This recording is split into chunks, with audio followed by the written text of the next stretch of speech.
بسم اللہ الرحمن الرحیم۔ السلام علیکم۔ یہ سوال طوطا اور مور، طوطا حلال ہے یا حرام، مور حلال ہے یا حرام، اس پر تحقیق کی ہے علامہ پروفیسر مفتی منیب الرحمان صاحب نے۔ ان کی کتاب ہے تفہیم المسائل، اس کو آپ پڑھیں، اور اگر آپ کے پاس نہیں ہے تو آپ ڈاؤن لوڈ کریں، مارکیٹ سے لیں۔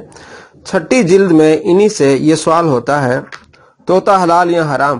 آپ اس کی پوری تفصیل کرتے ہیں، قرآن پاک کی آیات، پھر احادیث، اور اس کے پاس فقہ کرام نے جو قوانین بیان کیے، اور یہ آخر میں یہ بتاتے ہیں کہ طوطا اور مور حلال ہیں۔ تمام دلائل کے ساتھ یہ ثابت کرتے ہیں کہ طوطا اور مور حلال ہیں۔